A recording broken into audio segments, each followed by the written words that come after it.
संपूर्ण देशवासियों को आज स्वतंत्रता दिवस की बहुत बहुत बधाई। आपके हृदय में राष्ट्र की भक्ति सदा विराजमान। और हम फिर निवेदन करेंगे, शिव भक्ति से भी बड़ी है राष्ट्र भक्ति की कृपा से ये आज संपूर्ण भारत देश अपनी स्वतंत्रता का, जिन स्वतंत्रता सेनानियों ने अपने अपने जीवन की आहुति देकर आप और हमको एक स्वतंत्रता दिलाई है, उन स्वतंत्रता सेनानियों की याद आपके और हमारे दिल से कभी ना निकले। ये भारत की धरा इतनी उन्नति की ओर आगे बढ़े, इतनी उन्नति की ओर आगे बढ़े कि जैसे आज हमारा देश संपूर्ण देशों में प्रथम गिना जाता है, ऐसे ही आगे और गिनता रहे और आगे बढ़ता रहे। संपूर्ण देशवासियों को आज स्वतंत्रता दिवस की बहुत बहुत बधाई। आपके हृदय में राष्ट्र की भक्ति सदा विराजमान। शिव भक्ति से भी बड़ी है राष्ट्र भक्ति। भगवान की भक्ति से भी बड़ी है राष्ट्र भक्ति। कि अपने राष्ट्र को मजबूत बनाने का प्रयास किया जाए, चाहे वो धर्म के क्षेत्र में हो, आर्थिक व्यवस्था के क्षेत्र में हो, राजनीतिक व्यवस्थाओं के क्षेत्र में हो, चाहे कोई भी क्षेत्र हो, उसमें हमारा राष्ट्र, हमारा देश, भारत देश आगे बढ़े और मजबूत हो। भारत माता की ये एक समर्पण का एक आनंद हो। पहले एक बार कथा में कहा था कि दर्पण में मुख और संसार में सुख केवल दिखता है पर होता नहीं है। दर्पण में मुख दिखता है और संसार में सुख दिखता है पर होता नहीं। ये तो जो अनुभव किया जाए, दर्पण में मुख नहीं होता और संसार में सुख नहीं होता, केवल हमको नजर आता है पर होता नहीं है। हमको लगता है कि दर्पण में मुख है और संसार में सुख है पर होता नहीं, होता नहीं है। जितनी देर दर्पण के सामने रहोगे उतनी देर आपका मुख दर्पण में दिखेगा। गला पकड़ रहा है, गला। जितनी देर दर्पण में मुख देखोगे उतनी देर तक आपको मुख नजर आएगा। और जितनी देर आप संसार की वस्तुओं में सुख देखते रहोगे तो सुख नजर आएगा। दर्पण में अलग से कोई चेहरा नहीं है, दर्पण में अलग से कोई मुख नहीं है। केवल थोड़ी देर हम दर्पण के सामने गए और हमें हमारा चेहरा नजर आ गया। थोड़ी देर हम दर्पण के सम्मुख में गए और हमको हमारा प्रतिबिंब नजर आ गया। उसी तरह संसार में सुख महसूस करोगे कि सुख है तो सुख लगेगा, पर सुख होता नहीं है, पर हमें महसूस करना पड़ता। और जब हम महसूस कर लेते हैं कि हमें इन वस्तुओं में सुख नजर आ रहा है तो वो वस्तु हमें सुख देने लगती है। जब हम महसूस कर लेते हैं कि ये वस्तुओं में सुख नहीं है तो वो हमको दुख देना प्रारंभ कर देती है। दर्पण में मुख, संसार में सुख दिखता है पर होता नहीं है। उसमें ढूंढने का प्रयास दुनिया करती है, उसमें ढूंढने का प्रयास करती है। जब माता पार्वती जी की उम्र थी 4 वर्ष की, केवल माता जी 4 वर्ष की माता पार्वती जी थी।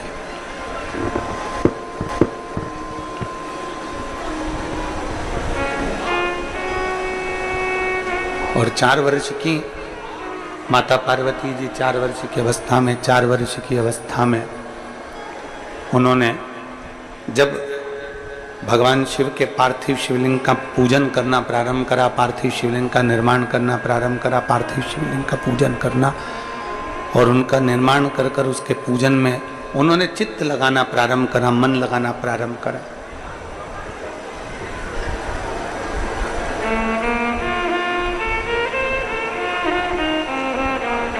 एक एक देवता ने आकर पार्वती जी को समझाया।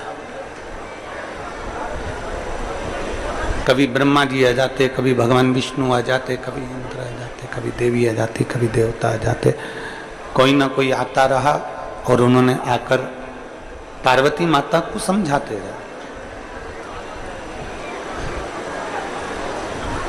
माता पार्वती जी से कहते रहे कि शिव प्राप्त नहीं हो सकते, भगवान शंकर आपको मिल नहीं सकते।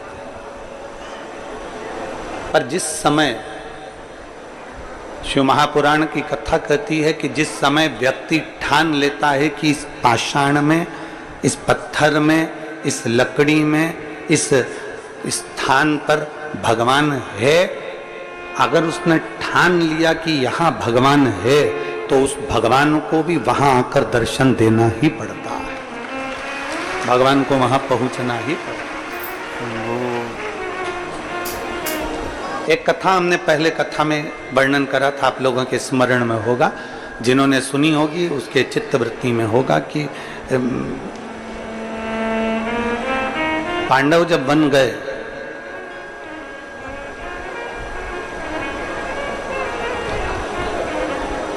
और पांडव जब वन की ओर चले, युधिष्ठिर ने, अर्जुन ने एक संकल्प ले लिया था कि बिना शंकर को जल चढ़ाए अन्न ग्रहण नहीं करेंगे,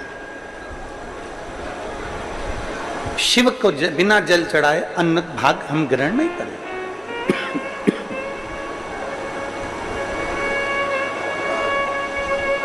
जब तक हम भगवान देवादिदेव महादेव को जल नहीं चढ़ा देते तब तक हम अन्न भाग को ग्रहण नहीं कर सकते, हम ग्रहण नहीं करेंगे।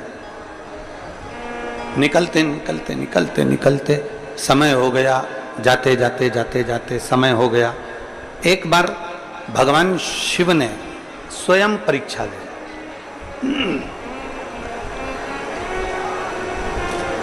भगवान शंकर ने परीक्षा ली, भगवान शंकर ने परीक्षा ली कि भगवान देवादिदेव महादेव ने परीक्षा ली कि मैं देखूं कि इनकी भक्ति कितनी प्रबल है।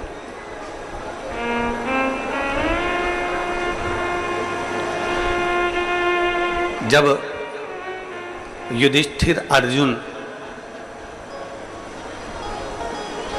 जंगल में चले तो जंगल में उनको कहीं शिवलिंग नहीं मिला, कहीं पर नहीं मिला।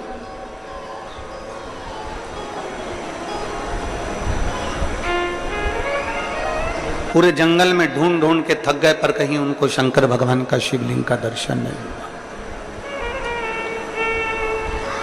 भीम के पास में सूचना गई और भीम के पास में जब सूचना जाती है, भीम के पास में जब सूचना पहुंचती है कि युधिष्ठिर और अर्जुन भूखे हैं और उन्होंने भोजन ग्रहण नहीं किया है।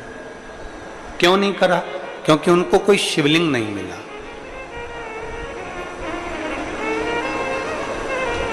उनको कोई शिवलिंग नहीं मिला। भीम के पास सूचना गई तो भीम ने एक लकड़ी के वृक्ष को काटकर उसका जो जड़ थी उस जड़ को शिवलिंग की आकृति का बना दी, शिवलिंग की आकृति का उसको बनाया और शिवलिंग की आकृति का बनाकर युधिष्ठिर और अर्जुन से कह दिया कि ये शिवलिंग है, इसका पूजन करिए।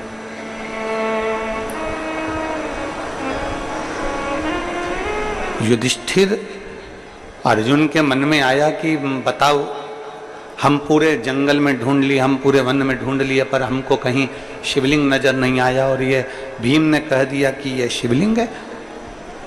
दिल रखकर, भाव रखकर, मन रखकर उन्होंने जल चढ़ा दिया उस लकड़ी की जड़ पर, उसको शिवलिंग मानकर उस पर जल चढ़ा दिया।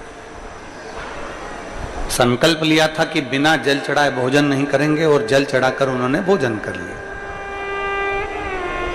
अब भीम बहुत तेज ठाका लगाकर हंसा। भीम क्यों हंसा? भीम ने कहा कि मैंने तो तुमको पागल बना दिया, वो शिवलिंग है ही नहीं, वो तो लकड़ी को मैंने, पेड़ को काट दिया, और उसकी जो जड़ थी उसी जड़ को मैंने वहीं की वहीं, उस जड़ का मैंने शिवलिंग बना दिया। मैंने तो तुमको पागल बना दिया, उस जड़ का मैंने शिवलिंग बना दिया। मैंने तो तुमको पागल बना दिया। वहां शिवलिंग था ही नहीं। भीम खूब हंसा, ठाका लगाकर खूब हंसा। जैसे दुनिया के लोग हंसते हैं ना कि बेलपत्री चढ़ाने से ऐसा हो सकता है, शहद लगाने से ऐसा हो सकता है,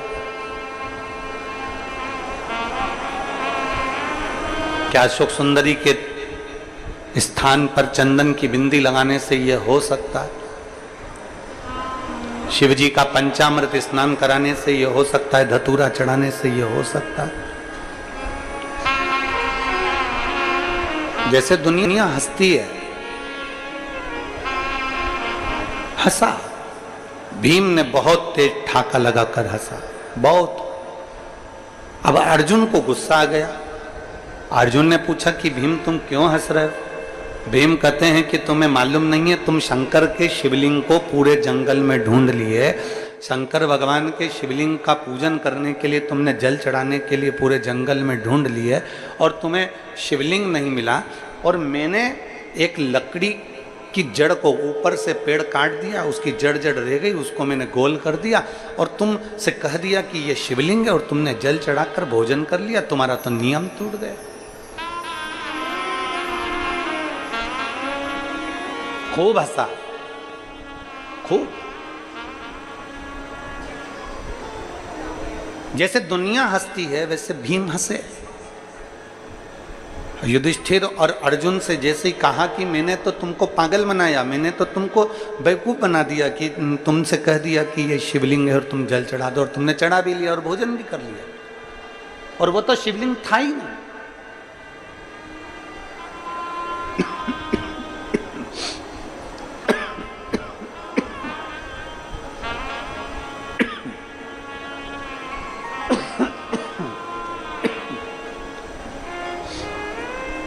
वो तो शिवलिंग था ही नहीं।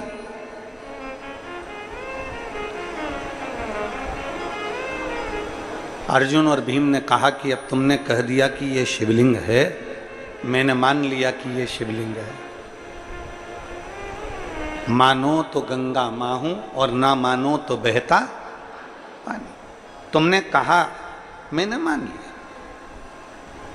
व्यासपीठ से बोला गया कि शंकर भगवान को ऐसे बेलपत्र चढ़ाना, या सफेद आंकड़े की जड़ का प्रयोग करना, या चंदन का प्रयोग करना, या इसका प्रयोग करना, और तुमने मान कर भगवान शंकर की पूजन कर ली, मतलब तुमने शिव मान लिया, तो भगवान ने भी तुम्हारी बात को मान लिया और तुम्हारी झोली भर दी।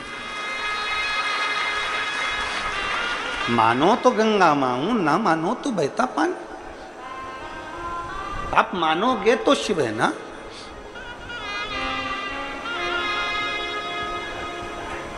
अर्जुन से कहा कि देख लो, मैंने तुमको बेवकूफ बना दिया, शिवलिंग तो था ही नहीं, केवल एक आकृति थी।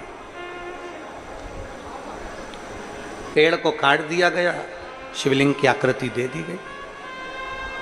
भीम, तुमने वो रखा था ना पेड़ काटकर?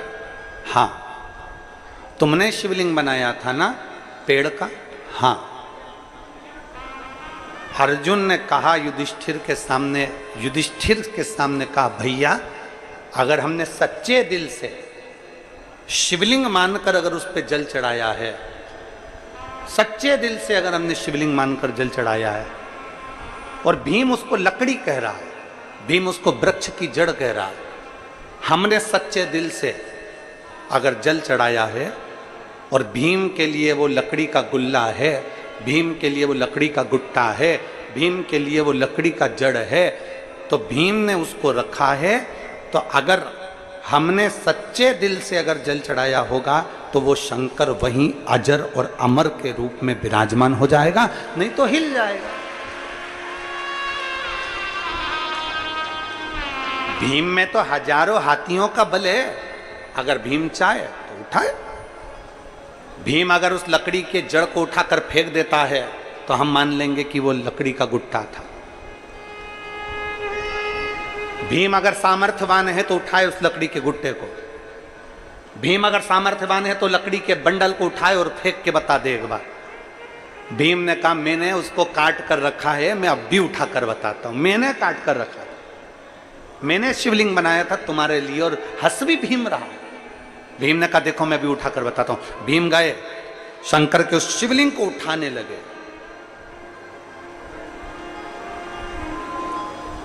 उठाने लगे, उठता ही नहीं। भीम ने अभी काट कर उसको रखा था और वो उठा ही नहीं, उठा ही नहीं, उठा ही नहीं, उठा ही नहीं।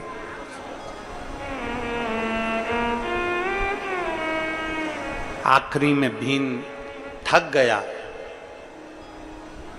भीम थक गया और अर्जुन के पास आकर बोले कि ये लकड़ी का जो मैंने गुट्टा बनाकर रखा था, मैंने एक शिवलिंग बनाकर रखा था, वो तो मुझसे उठता नहीं है।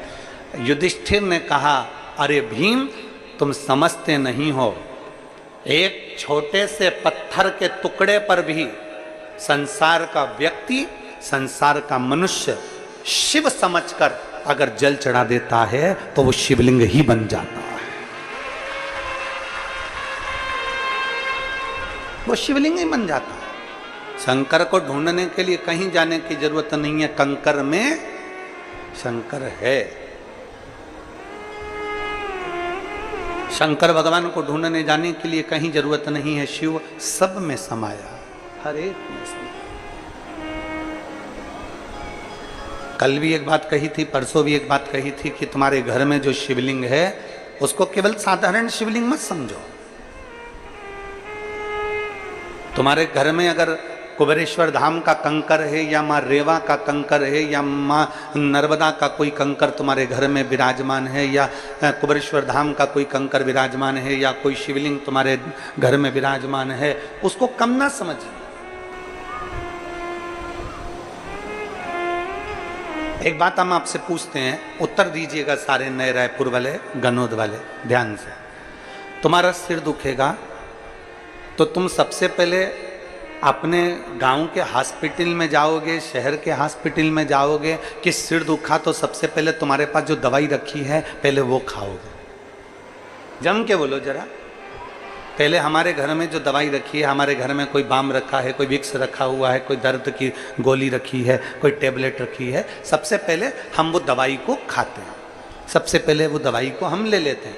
उससे बंद नहीं हुआ तो हम सिर की मालिश करवा लेते हैं, उससे बंद नहीं हुआ हमने बाम लगा लिया, उससे बंद नहीं हुआ हमने कपड़ा बांध लिया, कपड़े से भी बंद नहीं हुआ हमने अपनी नज़र उतरवा ली, नज़र उतारने से भी बंद नहीं हुआ, 2 दिन हो गए, 3 दिन हो गए, तो हमने अपने गांव के नज़दीक में डॉक्टर को दिखाया। डॉक्टर ने कहा कि सरकारी हॉस्पिटल जाओ, हमने सरकारी हॉस्पिटल दिखाया। हॉस्पिटल वाले ने कहा कि रायपुर जाओ, हमने रायपुर दिखाया। अब हम बड़े हॉस्पिटल में पहुंचे। पहले हमारे पास जो टेबलेट है, पहले हमारे पास जो सामान है, पहले हमने उसको खाकर देखा आराम लगा कि नहीं लगा। थोड़ा बहुत भी अगर हमें आराम लगना चालू हो जाता है तो फिर हम हॉस्पिटल में नहीं जाते, हम डॉक्टर के पास नहीं जाते। 1 घंटे में, 2 घंटे में, 1 दिन में, 2 दिन में हमें आराम लग जाएगा। मेरे पास जो टेबलेट है उससे मुझे आराम लग जाएगा, उससे मुझे आराम मिलेगा। उसी तरह जब तुम्हारी जिंदगी में, संसार में कोई नहीं जन्मा जिसके जीवन में दुख नहीं और कर्म की गति का तो भोग भोगना ही पड़ेगा। गुरु की करनी गुरु भरेगा और चेला की करनी चेला। उड़ जाएगा हंस अकेला। गुरु को भी भोगना है, चेले को भी भोगना। भोगना सबको है संसार में, चाहे हम हो चाहे आप हो, चाहे दुनिया का कोई व्यक्ति जन्म ले लिया हो संसार में, उसको भोगना पड़ेगा। कर्म की गति का भोग तो भोगना पड़ेगा। राम जी ने छुपकर बाली को मारा था। कृष्ण अवतार में उस बाली ने छुपकर भगवान कृष्ण को मारा था। भगवान कृष्ण के चरण में जो बाण लगा, राम अवतार में जो बाण भगवान राम ने बाली को मारा था छुपकर, वैसे ही छुपकर कृष्ण अवतार में उस बाली ने भगवान कृष्ण के चरण में बाण मारा। कर्म का भोग तो भोगना है। हम पहले भी कथा में कहे, आज फिर कहते हैं, माता पिता से नहीं डरना मत डरो, परिवार वालों से नहीं डरना मत डरो, अपने गुरु से नहीं डरना मत डरो, अपने चेले से नहीं डरना मत डरो, वेद पुराण से नहीं डरना मत डरो, धर्म शास्त्र से नहीं डरना मत डरो, तुम्हारे घर के बड़ों से नहीं डरना मत डरो, मत डरो। पर इतना याद रखना कि अपने कर्म से जरूर डरना, क्योंकि कर्म का भोग तो परमात्मा को भी भोगना पड़ता है। कर्म का भोग तो भगवान को भी भोगना पड़ता है। उसका स्मरण आपकी चित्तवृत्ति में हमेशा रखना। गुरु की करनी गुरु भरेगा और चेला की करनी चेला भरेगा। ऐसा कौन संसार में जन्मा जिसने अपने कर्म का भोग नहीं भोगना।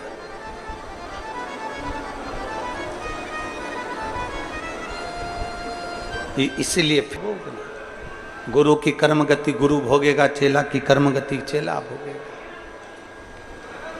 सबको अपना कर्म भोगना। कोई प्रारंभ में भोग लेगा, कोई बाद में भोग लेगा, पर भोगना सबको। कर्म की गति कही। अब आप उसको इसलिए निवेदन करता है कि पहले अपने घर में जो शिवलिंग है, अपने घर में जो शंकर जी विराजमान है, आप उसको शिव मानकर पूजो। आप उसको देवाधिदेव महादेव मानकर पूजिए। अपने घर में जो शंकर भगवान का शिवलिंग है, उसको आप शिव मानकर जब भजेंगे, कंकर शंकर को जब शिव मानकर भजेंगे, तो वहां वो अपना फल देना प्रारंभ कर देता है। मानो तो मैं गंगा मां हूं, ना मानो तो बहता। आप मानो तो गंगा, आप नहीं मानेंगे तो पानी बह रहा है, रेगुलर चल रही है, नदी बह रही है, गंगा जी बह रही है। जिसने मान लिया कि गंगा है तो वो गंगा।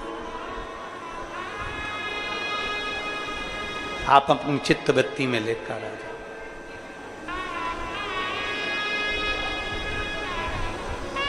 आप अपने हृदय की वृत्ति में लेकर आ जाओ कि शिव है। रायपुर के डॉक्टर को बाद में दिखाना, बिलासपुर के डॉक्टर को बाद में दिखाना। पहले अपने पास जो टेबलेट है वो खाकर देखो कि शरीर में आराम लग रहा है कि नहीं लग रहा है। शरीर में आराम लग रहा है कि नहीं लग रहा है, पहले वो खाकर देखो। लाखों की संख्या में आप लोग आए हैं, पंडालों में जगह नहीं है, पूरा रोड ग्राउंड सब जगह भरे पड़े हो। आपसे केवल निवेदन इतना है कि शिव को पाने के लिए हमें कहीं भटकने की जरूरत नहीं है। सबसे पहले तुम्हारे घर के अंदर जो शिवालय है, तुम्हारे घर के अंदर जो शिवलिंग है, बस उस शिवलिंग में तुम मेरे देवाधिदेव महादेव कुबेर भंडारी का दर्शन करिए। उस शिवलिंग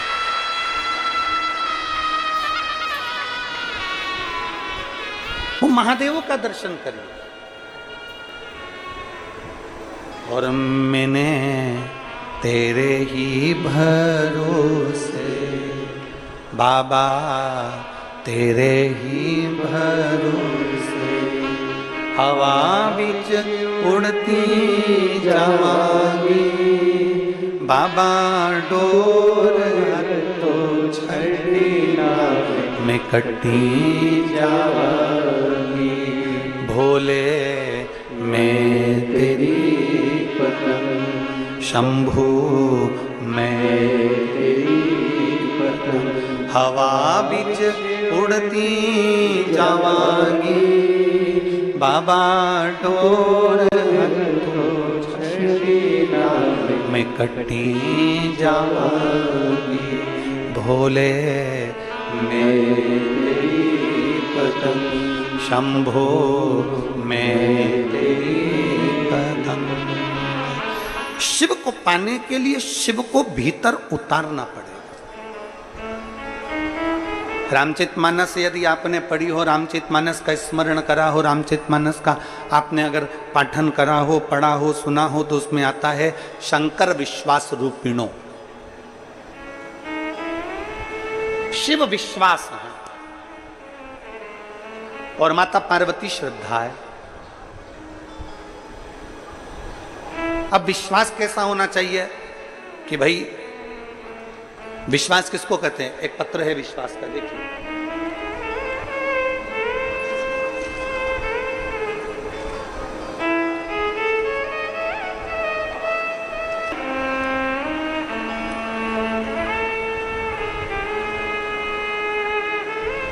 विमला मेहरा,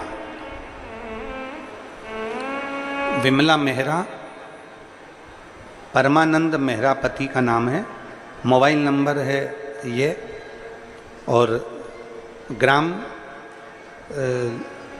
लोइंग, जिला रायगढ़, छत्तीसगढ़ के निवासी हैं। विमला मेहरा, मोबाइल नंबर ये है, परमानंद मेहरा, ग्राम लोइंग, जिला रायगढ़, छत्तीसगढ़ के निवासी। कहीं बैठी हैं? हाँ जी, दिख गई। एक ऐसा हाथ हिला दीजिए। आ जाओ, एक बेलपत्र ले जाना, आ जाइए, आ जाओ। मैं विमला मेहरा, मेरे पति का नाम परमानंद मेहरा, मेरी उम्र 54 वर्ष है। मैं ग्राम लोइंग, जिला रायगढ़ की निवासी हूँ। शरीर में बहुत अस्वस्थ रहती थी गुरुदेव, तो रायपुर आई और सोनोग्राफी में पता चला कि मेरे गर्भाशय में गांठ है। गांठ की बायोप्सी करवाई तो पता चला कि मुझे कैंसर है। जब बायोप्सी से पता चला कि मुझे कैंसर हो गया है और यूट्रस का कैंसर है, हम पूरी तरह से हार गए गुरुदेव। डॉक्टर ने कह दिया था कि अब तुम्हारे इतना शरीर में बल नहीं है और छोटी सी जिंदगी है, क्या करूं मैं? पहले तो डॉक्टर ने कह दिया कि तुम्हारा ऑपरेशन का भी शरीर नहीं है कि ऑपरेशन करा जाए, पर देवरानी पद्मनी मेहरा ने मुझे पशुपतिनाथ के व्रत के बारे में बताया और मेरी देवरानी ने और हमने पशुपतिनाथ का व्रत किया। भोलेनाथ जी के मंदिर जाते, पशुपतिनाथ का व्रत करते। यूट्रस का कैंसर, डॉक्टर के हिसाब से ऑपरेशन भी मुश्किल है शरीर की अवस्था देखकर, परंतु डॉक्टर बोले अगर हो सकता है तुम्हारा शरीर अगर थोड़ा बहुत ठीक होगा तो हम ऑपरेशन करेंगे। हमने पशुपतिनाथ बाबा से विनती करी कि कुछ भी कर कर, डॉक्टर बोल रहा है कि ऑपरेशन जरूर है तो ऑपरेशन करा दीजिए, मना नहीं है, पर बाबा संभाल लीजिए। रोज जल पिया, बाबा से विनती करी। तब इसी बीच में दूसरे डॉक्टर से मिलना हुआ, फिर डॉक्टर से वापिस उसी हॉस्पिटल में गए जहां कैंसर बताया था और गर्भाशय के ऑपरेशन की डॉक्टर ने हाँ भर दी। पहले तो डॉक्टर हाँ ही नहीं भर रहा था, फिर हाँ भरी। हाँ भरने के बाद हमने ऑपरेशन करवा लिया, गर्भाशय निकलवा दिया, पर शरीर ठीक नहीं हुआ। जब शरीर ठीक नहीं हुआ तो डॉक्टर के हिसाब से डॉक्टर ने कह दिया कि अब कोई उम्मीद नहीं है, क्योंकि इतने दिन में तो आराम लग जाना था, पर आराम नहीं लग रहा, मतलब बहुत ज़्यादा मात्रा में फैला हुआ है। अब करें क्या? पहले तो हमने भगवान शिव से कहा कि ऑपरेशन करा दो और बाबा ने ऑपरेशन भी करा दिया। अब इतनी बुरी हालत हो गई तो करें क्या?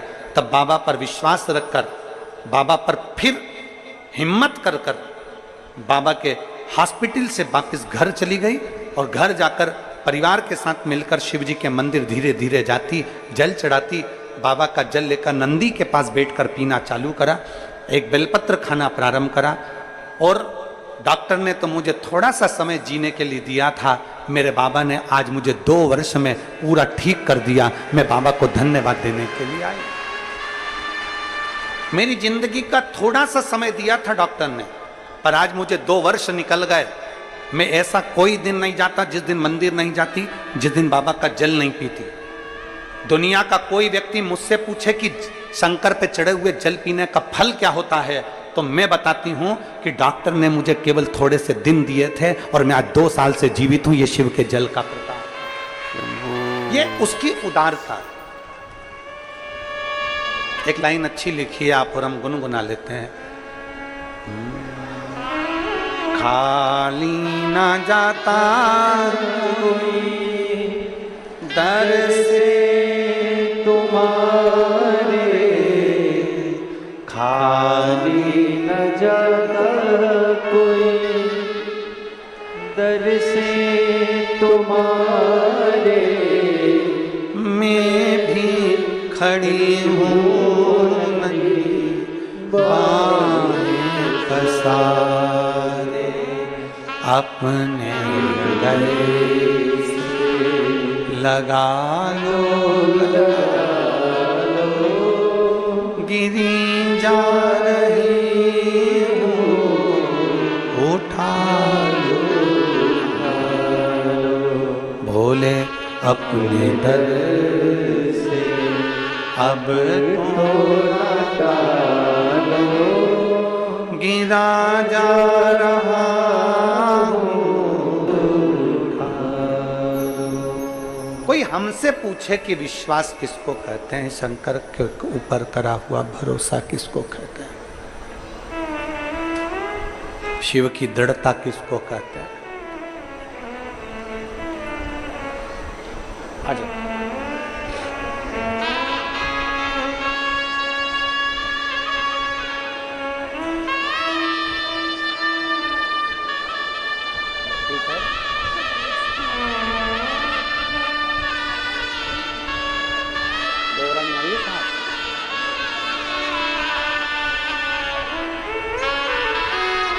इनकी देवरानी को भेजो जरा, आ जाओ जाओ।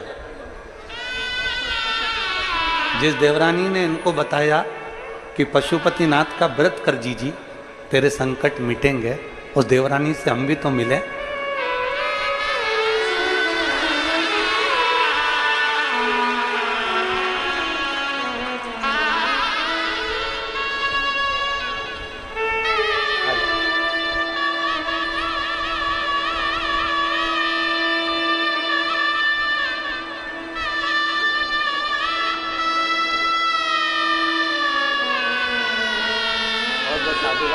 अपनी जेठानी को ठीक कर लिया उसके लिए।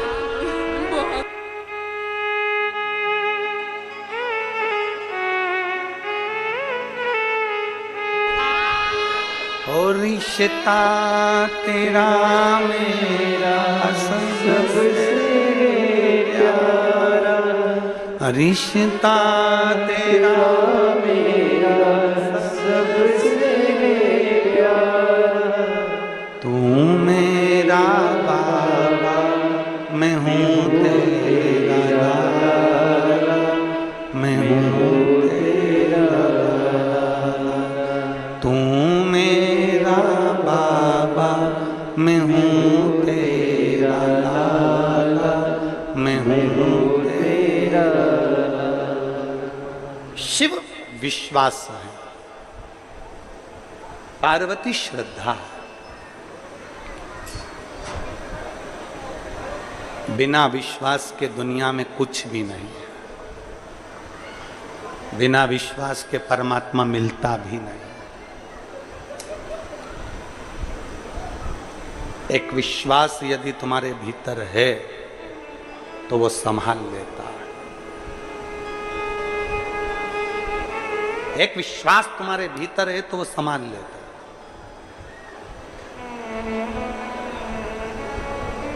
विश्वास है तो परमात्मा मिलेगा, वरना नहीं मिलेगा। एक महाराष्ट्र में एक कथा थी 2 साल पहले। और 2 वर्ष पहले जब वो कथा थी तो धूलिया से आगे के क्रम में वो कथा थी, तो वहाँ जिस यजमान ने कथा ली थी उस यजमान के पास कथा करवाते समय निश्चित हो गया और कुछ व्यवस्था नहीं हो पाई। पत्र आया सीहोर कि कथा नजदीक है, व्यवस्था नहीं। सूचना जब हमारे पास आई तो हमने आशीष जी से कहा उनको पत्र लिखकर बोलो कथा तुमने नहीं ली है, कथा भोलेनाथ ने ली है, तुम मत डोलना, करवा वो देगा। तुम्हारा अगर विश्वास पक्का है तो वो कहीं से भी आएगा, कैसे भी आएगा और कथा करवा कर जाएगा, व्यवस्था भी वही करेगा, सब कुछ वही करेगा। पर व्यक्ति का विश्वास डोल जाता है, अंत समय तक डोल जाता है कि अब बस का नहीं।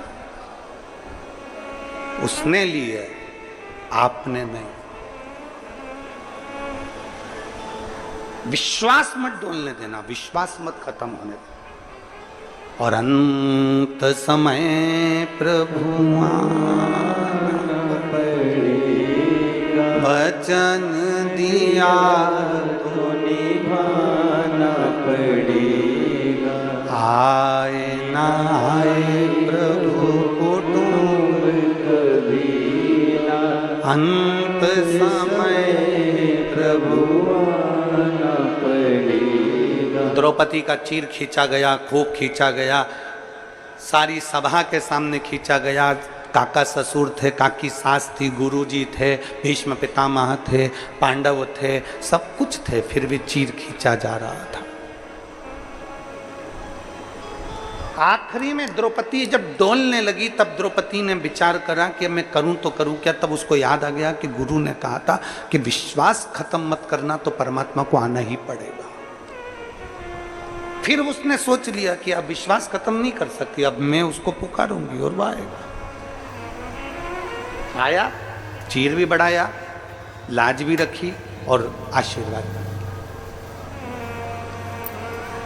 हम डोल जाते हैं, हम सोचते हैं कि अब अपने बस का नहीं है। उसके भरोसे चलो, उसके भरोसे, उसके आश्रित होकर चलो।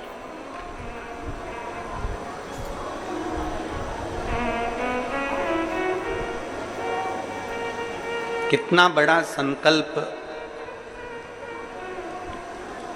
भारत की भूमि पर सबने लिया है कि आत्मनिर्भर भारत हो।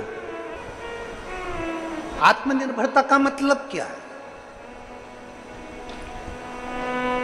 आत्मनिर्भरता का मतलब क्या? आत्मनिर्भर भारत हो, ये भारत के राष्ट्रपति से लेकर प्रधानमंत्री हो, चाहे जनमानस हो, संपूर्ण विश्व, पूरे भारत के एक एक बच्चे ने ये संकल्प लिया कि आत्मनिर्भर भारत हो। आत्मनिर्भर भारत का मतलब ये है कि हमारा भारत, हमारा देश दूसरी जगह से कोई सामग्री ना मंगवाए, हमारे भारत ही उसको उत्पन्न करता जाए और आगे बढ़ता जाए।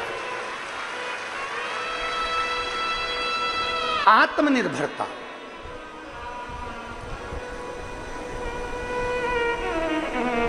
छत्तीसगढ़ को क्या कहते हैं? धान का, जम के बोलो जरा, धान का कटोरा।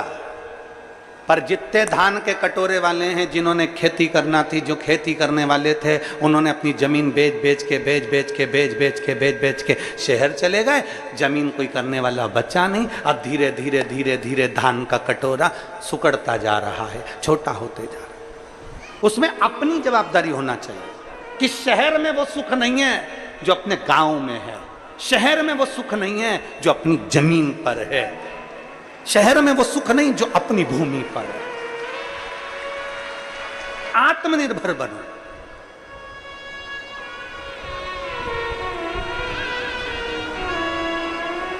बड़े लोगों ने छोटे लोगों को ऐसा बना दिया, क्या करते हो? खेती, किसानी। अरे तुम क्या करते हो? तो क्या? नौकरी। वो किसानी कर रहा है, अपने दिल का मालिक है, और तू नौकरी कर रहा है, दूसरे के दिल का मालिक है। किसानी नौकरी दोनों में अंतर है। मेरे जितने बहन भाई यहां किसान बैठे हुए हैं जो धान बोते हैं, फसल लगाते हैं, खेती करते हैं, उनके चरणों को मैं नमन करता हूं, क्योंकि किसानी का बीज मेरे शंकर ने बोया है। भगवान नारायण बैकुंठ में रहते हैं, ब्रह्मा ब्रह्मलोक में रहते हैं, इंद्र इंद्रलोक में रहते हैं, पृथ्वी पर रहते हैं मेरे देवादिदेव महादेव। जब पृथ्वी पर देवादिदेव महादेव रहते हैं तो उन्होंने अपने पास में नंदी रखा है। नंदी मतलब बेल। बेल क्यों रखा? क्योंकि प्रथम फसल बोने का हकदार मेरा शंकर है, पहला किसान मेरा शिव है।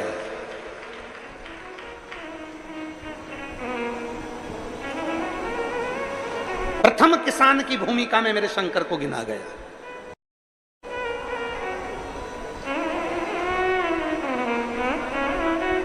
और बोलो ईमानदारी से बोलो रे, जितने बैठे हैं पुराने किसान, ट्रैक्टर से मत गिनो।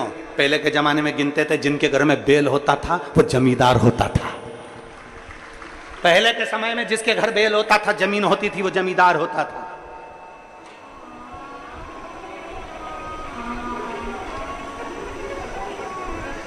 गौरव होना चाहिए आपको अपने भीतर। मेरे पास जमीन है, धान बोता हूं, शान से बताना चाहिए कि जमीन और धान बोता हूं। गुलामी नहीं करता, अपनी मर्जी का मालिक हूं। शहर में आ जाऊंगा तो मुझे दूसरे की गुलामी करना पड़ेगी, और मेरी खुद की जमीन पर 10 लोग धान बोने के लिए लगे रहते हैं 15 दिन तक लगातार। मालिक हूं मैं, और शिव की कृपा से हमने उसको छोटा बना दिया।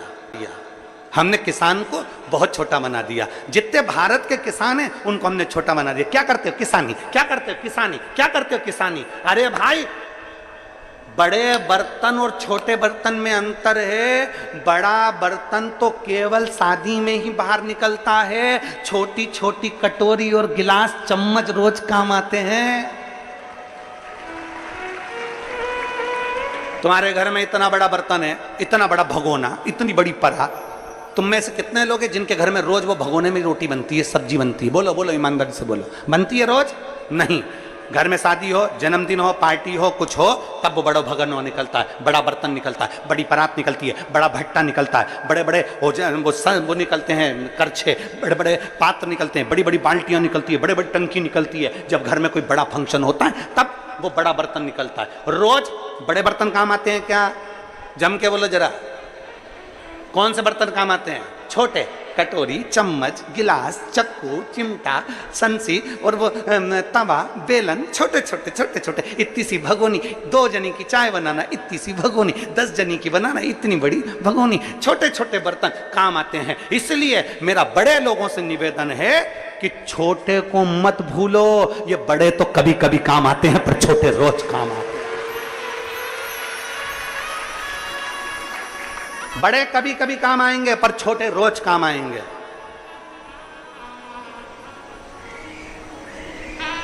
हमारे पास भी बहुत सूचना आती है, हमारे पास भी बहुत लोग खबर करते हैं, महाराज तुमसे जितने लोग जुड़े हुए हैं ना, ये सब किसान वर्ग हैं, साधारण वर्ग हैं। तुम्हारे से कोई भी करोड़पति, अमीर, लखपति, करोड़पति कोई ऐसा नहीं जुड़ा तुमसे कि जो करोड़पति अरबपति हो, तुम्हारे कोई ऐसा व्यक्ति नहीं जुड़ा। हमने कहा ये छोटे बर्तन ही काम के हैं, बड़े तो आखिरी में काम आते हैं। किस काम के?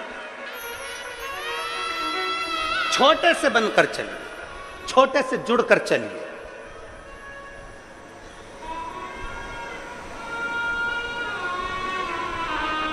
और जितने छोटे से जुड़कर चलोगे उतना सुख भोगोगे, उतना सुख।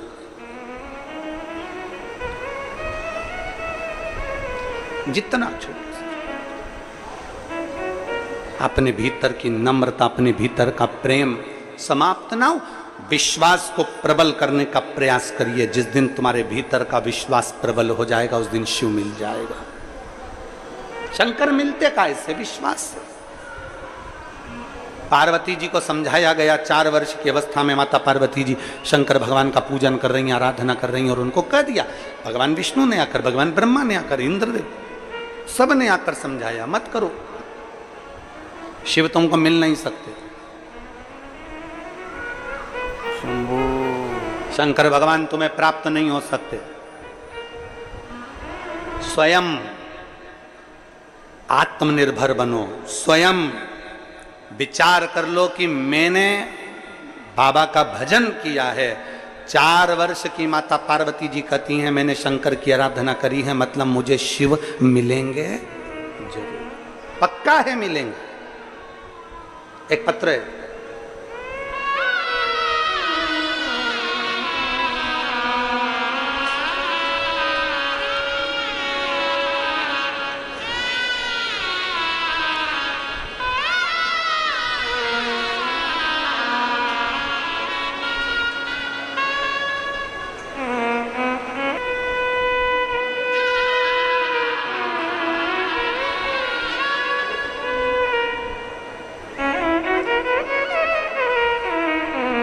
मेरा नाम निर्मला चंद्राकर, पति का नाम संतोष चंद्राकर, जिला महासमुंद, छत्तीसगढ़ की रहनिवासी हूँ। मेरा मोबाइल नंबर ये है। मेरा नाम निर्मला चंद्राकर, पति का नाम संतोष चंद्राकर, जिला महासमुंद, छत्तीसगढ़ की निवासी हूँ। मेरा मोबाइल नंबर ये है। कहीं बैठी हो तो हाथ हिला सकती हैं। कैमरे में आ रही हैं? हाँ ठीक है, दिख गए। एक बार वापस हाथ हिलाओ। ठीक है, दिख गया। आ जाइए, बेलपत्र ले जाओ। एक लोटे जल का मैं क्या वर्णन करूं गुरुदेव। अक्टूबर के महीने में 2022 में मेरे पति की तबीयत अचानक खराब हो गई। पति आए हो तो उनको भी ले आना, अगर आए हो तो। मेरे पति की तबीयत अचानक खराब हो गई, पूरे शरीर उनका सुन्न होने लगा। जब शरीर पूरा सुन्न होने लगा तो हम घबरा गए, और पूरे शरीर पर उनके सुन्न होने के साथ में पूरे शरीर पर सूजन आ गई। सूजन आते से ही हम तुरंत डॉक्टर के पास लेकर उनको गए। हमारे डॉक्टर ने दूसरे डॉक्टर के पास भेज दिया। वहां पर उनकी जांचें चालू हुई, और जांचें चालू होने पर मालूम पड़ा कि उनके शरीर में इन्फेक्शन हो गया। शरीर में जो इन्फेक्शन था वो किडनी लीवर से जुड़ा हुआ, पूरे शरीर के अंदर पानी भरा गया था। अब डॉक्टर ने कहा कि इनका तो इलाज बहुत लंबा चलेगा, और किडनी लीवर से पूरे शरीर का इन्फेक्शन, और इन्फेक्शन में पूरे शरीर में पानी भरा गया। अब करें तो करें क्या। तब रायपुर आए। रायपुर में डॉक्टर को दिखाया तो डॉक्टर साहब ने कहा कि इनका तो ऑपरेशन करना पड़ेगा। अब ऑपरेशन कैसे करवाएं? तभी शरीर की हालत इतनी तेज देखी कि हमने भी कह दिया डॉक्टर साहब हमको रायपुर से एक बार घर जाने दो महासमुंद, हम वहां जाकर सामान लेकर कुछ पैसे एकत्रित कर कर ऑपरेशन के लिए आते हैं। हम हमारे पति को लेकर वापस आ गए। हमारी पड़ोसन ने हमसे कहा कि एक काम कर, ऑपरेशन तो तुमने जा ही रहे हो, उसके 2-3 दिन तक शंकर पर चढ़ा हुआ जल और एक बेलपत्र तुम्हारे पति को खिलाकर देखो। हमने हमारे पति को शंकर जी पे चढ़ा हुआ जल और कुंदकेश्वर महादेव के नाम से एक बेलपत्र देना चालू करा। देवर की बेटी ने जो बताया हमने वैसा की वैसा ही करना प्रारंभ करा। और बाबा का मैं क्या वर्णन करूं गुरुदेव, हमारे पति की तबीयत में आराम लगना प्रारंभ हो गया, और बाबा ने ऐसी कृपा कर दी कि बाबा ने ऑपरेशन भी टाल दिया और पति ठीक हो गए। मैं बाबा को यहां धन्यवाद देने के लिए आई। एक शिव भक्ति, एक ओघड़दानी की अविरल भक्ति, एक शंकर पर करा गया विश्वास, एक शिव पर करा गया भरोसा, कभी नहीं टूटता। और मेरे बाबा दया करना, मैं तेरे भरोसे हूँ। भोले बाबा दया करना,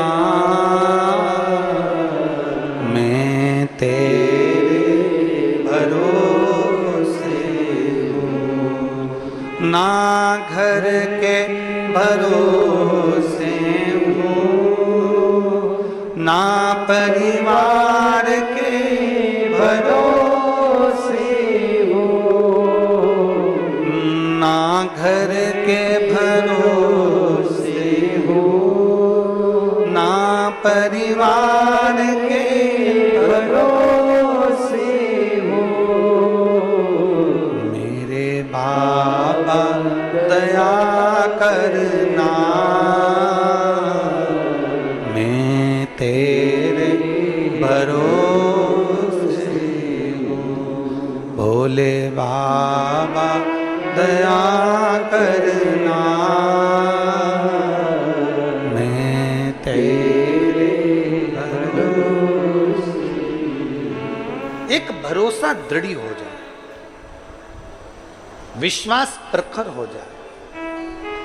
और जब शंकर भगवान के प्रति भरोसा दृढ़ होता। अब इस बहन ने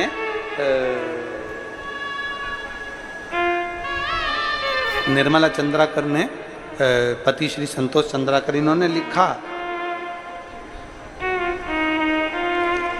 इन्होंने अपने पत्र में लिखा कि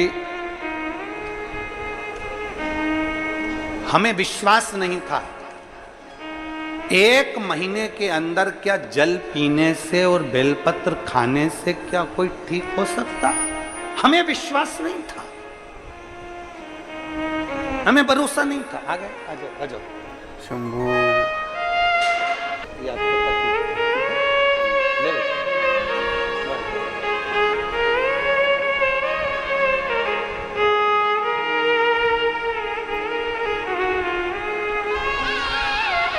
इन्होंने पत्र में लिखा कि हमें भरोसा नहीं था, विश्वास नहीं था।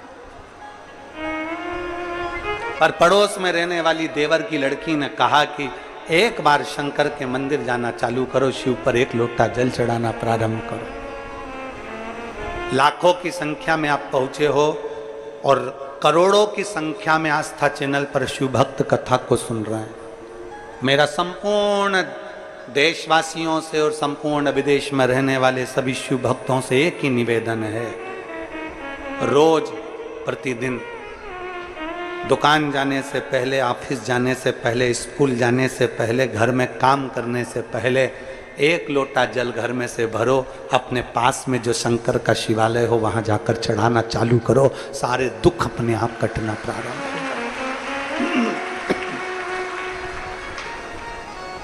वहां जाओ, चढ़ाओ, धीरे धीरे दुख कटना प्रारंभ हो जाए। तुम्हें कभी किसी के आगे हाथ नहीं फैलाना पड़ेगा, कभी तुम्हारे को किसी के आगे जाके अपना दुखड़ा सुनाना नहीं पड़ेगा कि मैं इससे दुखी हूं। बाबा से कहना, बाबा से बोलना, हाँ, हारना नहीं, विश्वास मत टूटने देना। कई लोग ऐसे भी बैठे हैं जो 2 बार 3 बार पशुपति व्रत कर लिया, नहीं हुआ काम तो उनने सोचा शंकर जी के मंदिर जाना छोड़ दिया, शिव जी पे जल चढ़ाना छोड़ दिया। नहीं, विश्वास पूरा रखो, भरोसा होगा तो ही तो परमात्मा मिलेगा। अगर विश्वास नहीं होता ना तो घर के लोग भी ना, आप में से जितने लोग बैठे हैं ना, मैं इनसे कहूं कि तुम्हारे घर में तुम्हारी सास रहती है, तुम्हारे घर में तुम्हारा ससुर रहता है, तुम्हारे घर में तुम्हारा देवर रहता है, तुम्हारे घर में तुम्हारा जेठ जेठानी रहते हैं, देवर देवरानी रहते हैं, तुम्हारी ननंद नंदोई हैं, तुम्हारा परिवार है। मैं तुमसे कहूं अभी की अभी बोलूं, जाओ, अपनी सास तुम्हें इतना प्रेम करती है, तुम्हारा पति तुम्हें इतना प्रेम करता है, पत्नी तुम्हारी इतनी प्रेम करती है, तुम्हारा भाई तुम्हें इतना प्रेम करता है, तुम्हारे रिश्तेदार तुमसे इतना प्रेम करते हैं। जब तुम्हारा इतना उन पे विश्वास है तो मेरा निवेदन है अभी की अभी जाओ और जरा उनसे 5 लाख रुपए लाके बताओ। चलो 5 लाख भी जाने दो, तुम तो अभी की अभी अपनी सास के पास जाओ और जाके कहना मम्मी 1 लाख रुपए चाहिए, अभी की अभी दे मुझे। अपने भाई के पास जाओ, अपने रिश्तेदार के पास जाओ, अपनी ननद के पास जाओ, अपने जेठ के पास जाओ, अपनी देवरानी के पास जाओ और जाकर के मुझे 1 लाख की जरूरत है, अभी की अभी दे, अभी की अभी 1 लाख चाहिए, अभी की अभी दो। देवरानी कब 1 लाख रुपए देगी? जब वो पूरा भरोसा कर लेगी जेठ कब 1 लाख रुपए देगा? जब वो पूरा विश्वास कर लेगा। सास कब 1 लाख रुपए देगी? जब पूरा भरोसा कर लेगी। ससुर कब 5 लाख रुपए देगा? जब पूरा भरोसा कर लेगा। तो महादेव भी कब देगा? जब तुम पूरा भरोसा कर लोगे।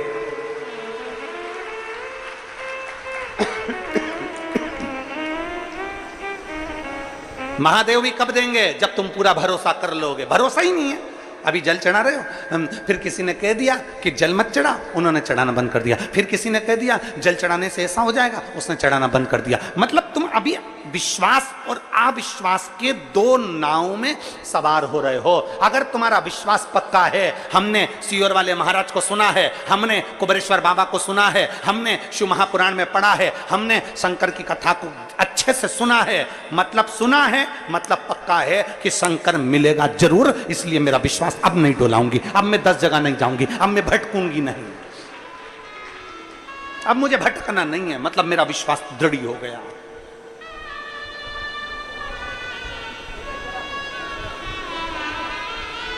तुम्हारी सास भले करोड़पति हो, पर 1 लाख रुपए लाके तो बताओ।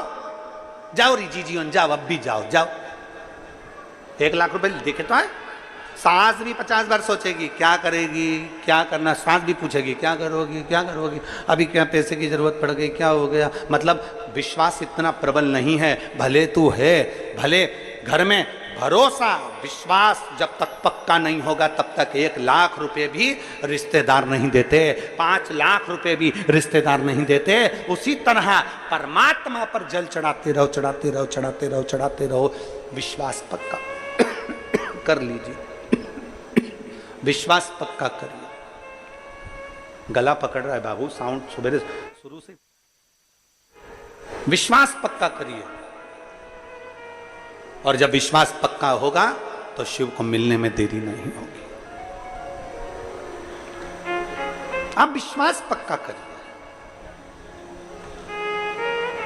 हमारा भरोसा पक्का नहीं हो पाता। हम थोड़े दिन तो शंकर जी के मंदिर जाते हैं, थोड़े दिन हम जल चढ़ाते हैं, थोड़े दिन हम भजन करते हैं, थोड़े दिन बाद हमारा विश्वास समाप्त हो जाता है। फिर हम कोई नया महाराज ढूंढते हैं, फिर नया कोई देवता ढूंढते हैं, फिर उस देवता के पास जाते हैं, फिर वहाँ से हम जाते हैं, फिर दूसरे के पास जाते हैं, फिर दूसरे से तीसरे के पास, तीसरे से चौथे के पास, चौथे से पांचवें के पास। ऐसे ही भ्रमण करते करते करते करते पूरी जिंदगी दुख में निकल जाती है, पर सुख सामने नहीं आ पाता। क्यों नहीं आता? क्योंकि हमारा भरोसा दृढ़ नहीं हो पाता, हमारा विश्वास दृढ़ नहीं हो पाता। अपने भरोसे को पक्का करो। और मेरे बाबा, सब बोलिए, सब बोलो, मेरे बाबा दया करना, मैं तेरे भरोसे भोले बाबा दया करना, मैं तेरे भरोसे मैं तेरे भरोसे हूँ, मैं तेरे भरोसे हूँ, मैं तेरे भरोसे हूँ, मैं तेरे भरोसे हूँ। मेरे बाबा दया करना, मैं तेरे भरोसे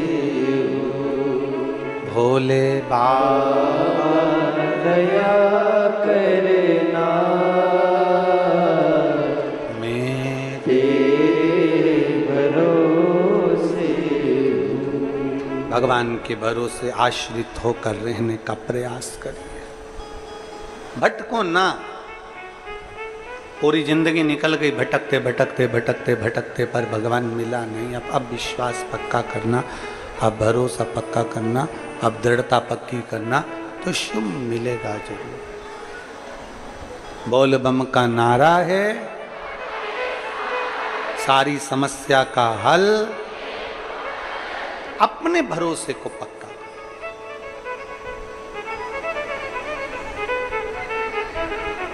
पार्वती जी ने कह दिया कि मैं शिव की भक्ति नहीं छोड़ सकती,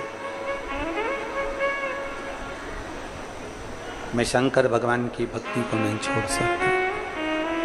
नारायण ने कहा कि वो नहीं मिलेंगे, इंद्र ने कहा कि वो नहीं मिलेंगे, ब्रह्मा जी बोले कि वो नहीं मिलेंगे, पर कह दिया कि मैं भक्ति नहीं छोड़ पाऊंगा, मैं शिव भक्ति को नहीं छोड़ूंगा। आखिरी में क्या हुआ? पार्वती जी ने दृढ़ता बना ली और विश्वास पक्का कर लिया तो भगवान मिल ही गया, मिल गया।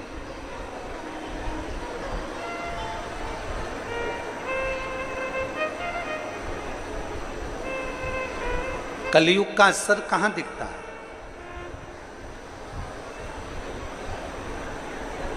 बेटा माँ बाप का कहना ना माने,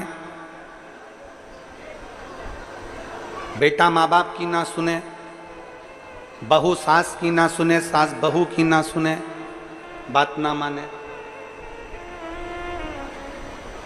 पत्नी पति की बात ना माने, पति पत्नी की बात ना माने, भाई भाई की बात ना माने, कर्मचारी ऑफिसर की बात ना माने, बहन भाई की बात ना माने। जब कोई परिवार में एक दूसरे की कोई सुनने को तैयार नहीं हो, कोई किसी की बात मानने को तैयार नहीं हो, तो समझ लेना कि तुम्हारे घर के अंदर कलयुग का प्रवेश हो गया, कलयुग प्रवेश कर गया। मतलब ये मान लीजिए कि कलयुग ने प्रवेश कर लिया। कोई किसी की बात मानने को तैयार नहीं, कोई किसी की बात में आने को तैयार नहीं, कलयुग प्रवेश कर गया। मतलब निश्चित है कि कलयुग ने प्रवेश कर लिया। कोई किसी को सुनना ही नहीं चाहता,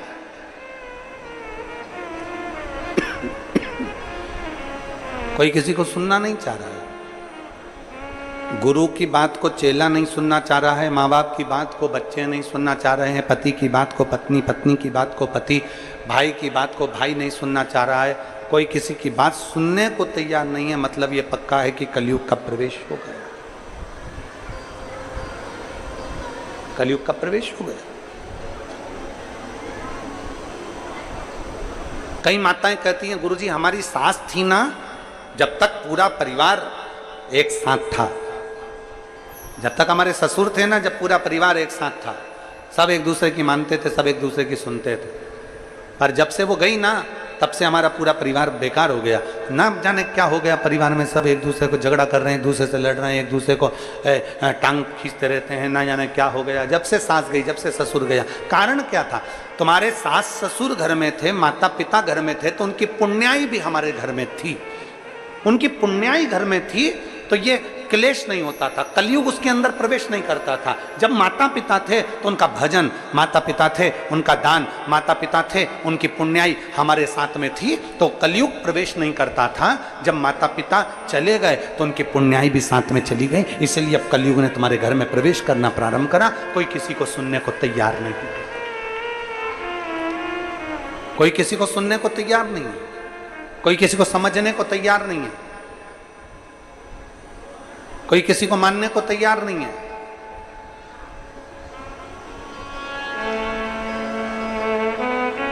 पार्वती जी ने जिद पकड़ ली, जिद। कौन किसको सुने? पुण्याई से सिद्धता थी। मच्छर भी काटता है और इंसान भी काटता है। थोड़ा लोगों को बुरा लग जाएगा हमारी बात का, हमारी बात का लगता बहुत जल्दी लोगों को बुरा, तुरंत मिर्ची लग जाती काली वाली लोगों को। हम बोले और उन्होंने तुरंत काटा, और काटा और उन्होंने तुरंत बोला। मच्छर भी काटता है और मनुष्य भी काटता है, पर दोनों में एक अंतर भारी है। मच्छर काटता है तो खून पीता है, और मनुष्य काटता है तो पूरा कुली पी जाता है। मच्छर भी काटता है और मनुष्य भी काटता है, मच्छर काटता है तो खून पीता है, और मनुष्य काटता है तो कुल पी जाता है। पूरा की पूरा कुल, भाई की भाई, परिवार की परिवार नष्ट होते चले जाते हैं। दोनों में अंतर है। मच्छर कभी मच्छर को नहीं काटता, ये उसकी क्वालिटी है। मनुष्य से अच्छी क्वालिटी है मच्छर की, कि मच्छर को कभी नहीं काटता। मनुष्य एक ऐसा है, वो मनुष्य को ही काटता है।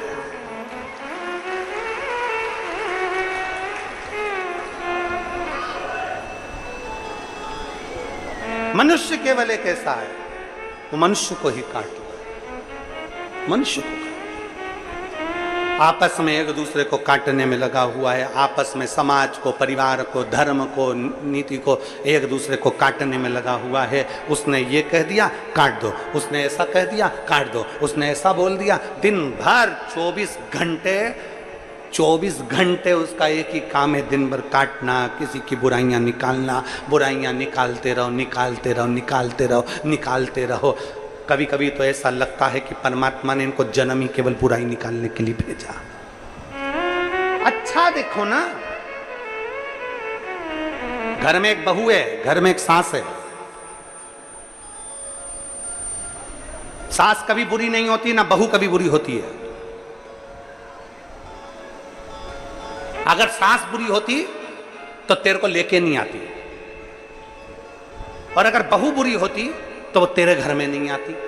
दोनों अच्छी है, सास भी अच्छी है, बहू भी अच्छी है। बस समय का चक्र थोड़ा सा घूम जाता है, जिसमें दोनों का अहम सामने आकर खड़ा हो जाता है। ये शोरगुल जो हो रहा है, इसको थोड़ा सा सेट करिए ना बाबा। सास भी बुरी नहीं है, बहू भी बुरी नहीं है। दोनों सामने, दोनों का अहम सामने आकर खड़ा हो जाता है, दोनों का। इसलिए समय का चक्र बुरा बता देता, समय का चक्र बुरा हो जाता। कोई बुरा नहीं संसार।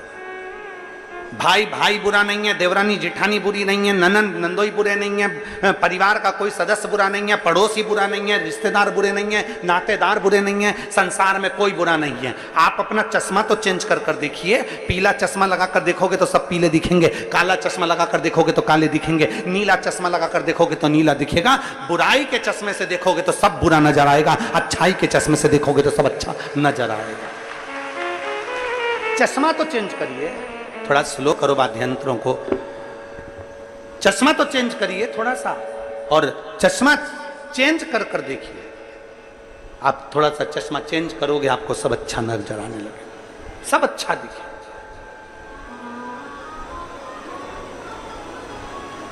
थोड़ी नेत्र की ज्योति को बदलने का प्रयास करिए। शंभू। थोड़ा अपने आंखों को बदलने का प्रयास करिए। थोड़ा अच्छा देखने का प्रयास करें।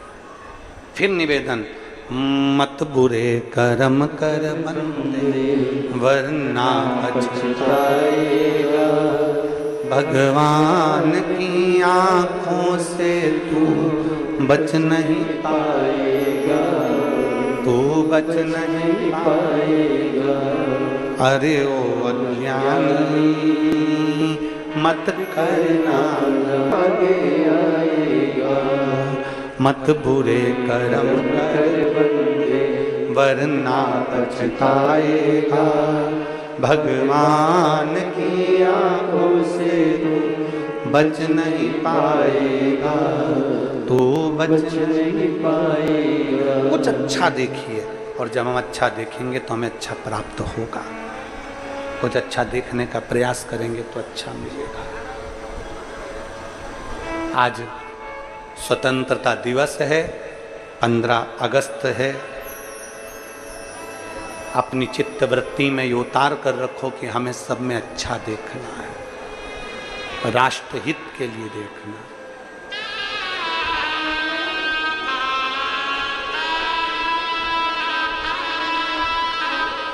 राष्ट्र सबको जगाना है, सबको जागृत करना है, सबको जगाने का प्रयास करना है।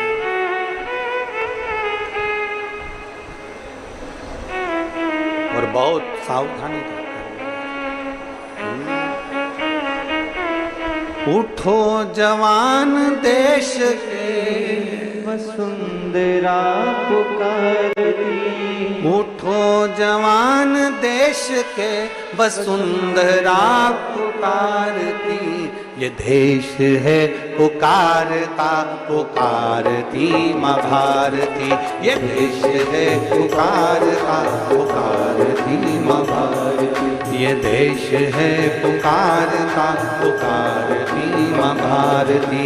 ये देश है पुकारता पुकारती माँ भारती। उठो जवान देश के वसुंधरा पुकारती। उठो जवान देश की वसुंधरा पुकारती, उठो जवान देश के वसुंधरा पुकारती। उठो जवान देश की वसुंधरा पुकारती। ये देश है पुकारता पुकारती माँ भारती। ये देश है पुकारता पुकारती माँ भारती। ये देश है पुकारता पुकारती माँ भारती। ये देश है पुकारता पुकारती माँ भारती। उठो जवान देश के वसुंधरा पुकारती। उठो जवान देश की वसुंधरा पुकारती। उठो जवान देश के वसुंधरा पुकारती।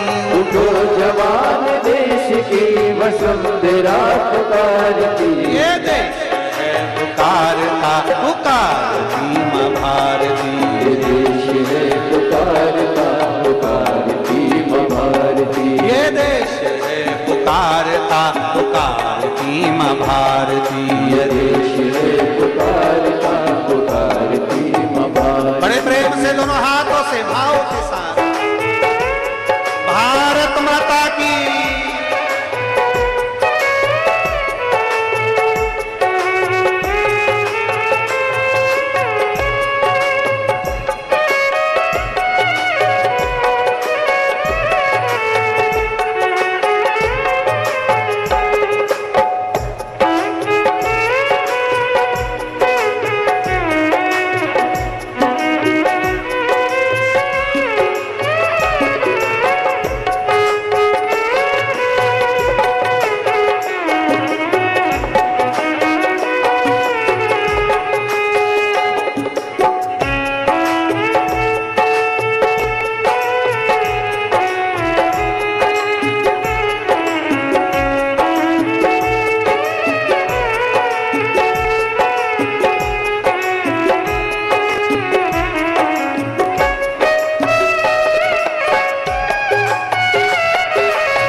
रहा है खून राम श्याम का। रगों में तेरे बह रहा है खून राम श्याम का। जगत गुरु गोविंद और राजपूत शान का। जगत गुरु गोविंद और राजपूत शान का। तो चल पड़ा तो चल पड़ेगी साथ तेरे भारती। तू चल पड़ा तो चल पड़ेगी साथ तेरे भारती। तू चल पड़ा तो चल पड़ेगी साथ तेरे भारती। तू चल पड़ा तो चल पड़ेगी साथ तेरे भारती। ये देश है पुकारता पुकारती माँ भारती। ये देश है पुकारता पुकारती माँ भारती। ये देश है पुकारता पुकारती माँ भारती। ये देश है पुकारता पुकारती माँ भारती। उठो जवान देश के वसुंधरा पुकारती। उठो जवान देश की वसुंधरा पुकारती। उठो जवान देश के वसुंधरा पुकारती। उठो जवान देश की वसुंधरा पुकारती। देश है पुकारता पुकारती माँ भारती, ये देश है पुकारता पुकारती है भारती, देश है पुकारता पुकारती माँ भारती, ये देश है पुकारता पुकारती माँ भारती।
शत्रुदंदना रहा चहु दिशा में देश की, शत्रुदंदना रहा चहु दिशा में देश की, पता बता रही हमें किरण किरण दिनेश की, पता बता रही हमें किरण किरण दिनेश की। वो चक्रवर्ती विश्व जय मातृभूमि भारती, वो चक्रभूमि विश्व जय मातृभूमि भारती, देश है पुकारता पुकारती माँ भारती, ये देश है पुकारता पुकारती